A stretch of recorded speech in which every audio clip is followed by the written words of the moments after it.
무지해반증으로 신발만 신으면 엄지발가락에 물집, 통증, 굳은 살 등이 생기시는 분들이 있습니다. 오늘은 무지해반증에 대해서 그 원인과 치료, 그리고 수술을 해야 될 경우에는 최소 침습 수술을 하는 방법에 대해서 말씀드리도록 하겠습니다. 무지해반증의 원인은 대표적으로 3가지 정도가 알려져 있는데요. 가장 흔한 것이 유전, 즉 타고난 거라고 보시면 되고, 2번째는 신발을 착용을 했을 때, 3번째는 잘못된 생활 습관과 걷는 습관입니다. 무지해반증이 왜 생기는지를 보려면 먼저 무지해반증이 생기는 엄지발가락의 해부학적 구조를 잘 알아야 됩니다. 엄지발가락 관절, 흔히 의학적 용어로 제1중족족지관절이라고 얘기를 하는데요. 이 중족족지관절에는 기본적으로 엄지발가락의 안정을 잡아주는 굉장히 많은 힘줄과 근육들, 그리고 인대들이 자리 잡고 있습니다. 그래서 평상시에는 이 엄지발가락 자체의 안정성을 주는 역할을 하고 있는데, 한번 무지해반증이 생겨서 변형이 일단 시작이 되면은 그때부터 이런 안정성을 주던 구조물들이 무지해반증을 더욱더 악화시키는 그런 방향으로 진행을 하게 됩니다. 그래서 보통 무지해반증, 앞서 말씀드렸다시피 유전, 부모님이 무지해반증일 경우에 그 자녀분도 무지해반증인 경우가 많고요. 특히 목의 유전으로 좀 이루어지는 경우가 많기 때문에 어머니께서 무지해반증일 경우에 따님도, 아니면 할머니가 무지해반증인 경우에 어머니 세대를 조금 건너뛰고 나서 따님이 생기는 경우가 꽤 있습니다. 2번째는 말씀드렸다시피 신발을 착용할 때인데요. 기본적으로 신발을 신으면은 그 신발은 대부분 엄지발가락 쪽으로 좁아지는 모양을 하고 있기 때문에 좁은 신발을 오래 신을수록 무지해반증이 점점 더 진행하게 됩니다. 이 사진을 보시면은 신발 착용 전에는 정상적인 발 모양으로 생겨 있는데, 신발을 착용할 경우에는 사진처럼 이 무지해반증 모양으로 변형이 되게 됩니다. 특히 직업상 구두나 하이힐을 많이 신는 여성분들 같은 경우에는 뒷굽이 올라갈수록 엄지발가락 쪽에 가해진 압력이 점점 더 세지고 발볼이 점점 안으로 모아지는 구조를 하고 있기 때문에 직업적으로 구두를 많이 신는 여성분들 같은 경우에는 무지해반증이 많이 생기게 됩니다. 무지해반증 수술이 필요한 경우는 크게 2가지라고 볼 수 있습니다. 내가 통증 때문에 아플 때, 그리고 2번째로는 무지해반증 변형이 심해질수록 발볼이 넓어지게 됩니다. 그래서 일반적인 신발을 신기가 어렵게 되고 점점 진행할수록 발가락들끼리 겹치는 그런 변형이 오게 되는데요. 이런 경우에는 신발을 착용하기가 불편하기 때문에 수술을 고려하시게 됩니다. 통상적으로 무지해반증 수술은 예전에는 개방적 수술, 절개를 해서 수술하는 방법을 계속 사용을 했었는데요. 초기 수술 같은 경우에는 절개를 함으로써 환자분들이 불편한 일들이 많았습니다. 일단은 절개가 굉장히 크고 수술 시간이 깁니다. 그리고 이런 절개 수술의 단점은 회복 시간이 오래 걸려요.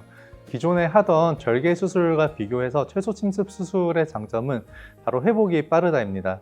절개가 조금만 들어가기 때문에 조직의 손상을 최소화할 수 있고, 따라서 수술 후에 붓기가 적고 통증도 적고 수술 직후부터 바로 걸어 다니실 수 있어요. 저희 환자분들은 수술한 그날부터 바로 걸어 다니실 수 있습니다. 최소 침습 수술은 기본적으로 크게 5개 정도의 작은 구멍을 내서 그 구멍을 통해서 수술을 하게 됩니다. 사진을 보시면은 이렇게 엄지발가락 쪽에 2개의 구멍, 그리고 그 밑에 발등뼈 쪽에 3개의 구멍으로 이루어져 있고요. 저희는 기본적으로 최소 침습 수술은 이렇게 영상을 보면서 수술을 하게 되고요.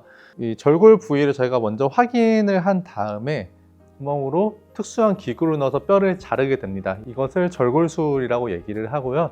그 절골 부위로 기구를 삽입해서 뼈를 안으로 밀어서 교정을 하게 되고, 그 과정에서 무지해반증 환자분들 같은 경우에는 회전 변형이라는 게 잘 옵니다. 엄지발가락이 변형이 진행하면은 이렇게 안으로 돌아버리는 회전 변형이 오게 되는데, 이런 회전 변형까지도 저희가 시행하는 최소 침습 수술에서는 다 교정을 할 수 있습니다.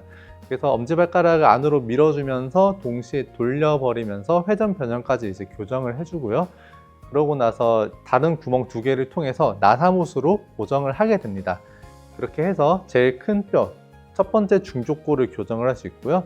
그 다음에 엄지발가락 같은 경우에도 앞서 했던 것처럼 작은 구멍을 내서 그 부위로 절골술, 뼈를 자르고 교정을 한 다음에 나사못 하나로 고정을 하게 됩니다. 필요에 따라서는 뼈가 약하신 분이나 무지해반증 변형이 되게 심하신 분들 같은 경우에 추가적으로 핀을 하나 정도 더 박는 경우가 있는데, 이럴 경우에 더 결과가 좋습니다. 통상적으로 최소 침습 수술 같은 경우에 수술 시간은 한 30분 정도라고 생각을 하시면 되고요. 마취는 보통은 하반신 마취로 진행을 하게 됩니다. 최소 침습 수술 같은 경우에는 수술한 당일만 통증이 좀 많이 심하시고 수술 다음 날부터는 통증이 많이 가라앉습니다. 통상적으로는 수술 전날 입원해서 검사를 진행을 하고 다음날 수술하시고 이틀 정도 뒤에 퇴원을 하십니다. 그래서 3박 4일, 짧으면 2박 3일 정도의 기간을 생각하시면 되고요. 수술 후에는 이러한 특수 신발을 한 4주 정도 신고 다니시면 됩니다. 보행은 바로 가능하시고요. 사진에 보이는 이런 보조기구를 추가적으로 착용을 하게 되는데요. 이 보조기구는 재발을 막아주고 안정성을 주는 기구입니다. 이거는 수술하고 나서 마찬가지로 한 달 정도 착용을 하시면 됩니다. 보통 무지해반증 같은 경우는 한 발에 오는 경우도 있지만 대부분 양측성으로 같이 오시는 분들이 많고요. 예전에 절개 수술을 할 때는 양쪽 발을 같이 하기는 굉장히 어려웠습니다. 하지만 무지해반증 최소 침습 수술 같은 경우에는 회복이 굉장히 빠르고 통증이 적기 때문에 보통은 저희는 양쪽 발을 동시에 진행을 하고 있고요. 양쪽 발을 동시에 진행할 경우에는 1시간 정도의 수술 시간이 소요가 됩니다. 환자분들이 흔히 하시는 질문 중에 이거 재발하면 어떻게 해요? 라고 물어보시는 분들이 많고요. 실제로도 무지해반증 수술을 하고 재발했다는 분들이 꽤나 있으십니다. 통상적으로 무지해반증은 어떤 수술을 하든지 재발할 가능성이 조금씩은 있습니다. 지금까지 무지해반증 수술이 알려진 거는 100가지가 넘게 되는데요. 기존에 하던 절개 수술에 비해서 최소 침습 수술 같은 경우에는 앞서 말씀드렸다시피 조직의 손상이 굉장히 적습니다. 조직의 피해를 조금만 줄수록 재발하는 확률이 굉장히 낮아집니다. 따라서 통상적인 수술에 비교했을 때 무지해반증 최소 침습 수술은 재발률이 거의 3분의 1 정도로 떨어진다고 생각하시면 될 것 같고요. 만약에 재발했을 경우에도 똑같이 최소 침습 수술로 해결이 가능합니다. 실제로 저희 병원에도 기존의 무지해반증 수술을 시행하시고 나서 재발되어서 또 오시는 분들이 상당히 많고요. 재발 아니면 또 3번째 재발하시는 분들도 있는데, 그런 분들도 다 최소 침습 수술을 받은 이후에는 크게 불편함 없이 만족하고 잘 지내십니다.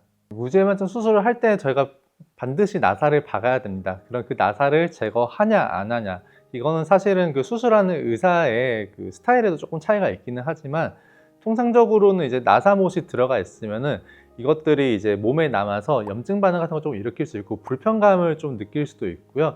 오래 뒀을 경우에는 그 나사못이 뼈 안에서 부러지는 경우도 종종 생깁니다. 비록 확률은 낮지만 이런 합병증이 생기면 나중에 해결하기가 굉장히 까다롭기 때문에 저희 병원에서는 나사를 거의 제거하는 것을 원칙으로 하고 있습니다. 그리고 이제 나사를 제거하지 않는 수술 같은 경우에는 애초에 수술할 때부터 나사못이 뼈에 깊숙이 박아 넣습니다. 뼈에 깊숙이 박아 넣어서 이런 불편감들이 없도록 이제 시행하는 경우도 좀 있지만, 특히 이제 외국에서는 나사를 제거하지 않는 경우가 종종 있어요. 근데 그거는 저희 한국과 이제 조금 의료 스타일이 다르다라고 생각을 하시면 될 것 같은데, 한국은 수술비가 싸고 나사 제거 같은 경우에 수술비가 굉장히 저렴합니다. 나사 제거는 먼저 수술하셨던 것처럼 척추 마취를 하지 않고 수면 마취로만 간단하게 당일 리턴으로 진행을 할 수 있고 회복도 굉장히 빠릅니다. 외국에서는 나사 제거 수술 같은 경우에도 상당히 금액이 많이 나오기 때문에 통상적으로는 수술을 잘 안 하려는 성향이 좀 있습니다. 한국은 이제 나사 제거 비용이 굉장히 또 저렴하고 굳이 나사를 몸에 넣고 살 필요가 전혀 없기 때문에 제거하시는 것을 꼭 추천드립니다. 특히 나사가 몸에 박힌 채 오래되면은 이게 2년 이상 경과를 하게 되면은 나중에 제거를 하고 싶어도 제거를 하기 어려운 경우가 굉장히 많습니다. 그래서 통상적으로 나사 제거는 저희 병원 같은 경우에는 수술 후 6개월 뒤에 제거를 하고 있습니다. 무지해반증이 심하시거나 아니면은 뼈가 약하신 분들, 이런 분들 같은 경우에는 엄지발가락에 이제 나사못 하나로는 고정력이 조금 약하신 경우가 있어요. 이럴 때는 추가적으로 바깥쪽에서 핀을 하나 정도 더 박아서 4주 정도 거치를 해 놓으면은 그 사이에 뼈가 골유합이 진행되면서 안정성을 얻게 됩니다. 그러면은 4주 정도 뒤에 핀을 제거하시면 되고, 이때 훨씬 결과가 좋습니다. 일단 무지해반증이 생기신 환자분들은 이걸 대수롭지 않게 생각하지 마시고 꼭 전문의 상담을 받으셔가지고 엑스레이 정도는 찍어 보시고 진료를 받아보시면 좋을 것 같습니다.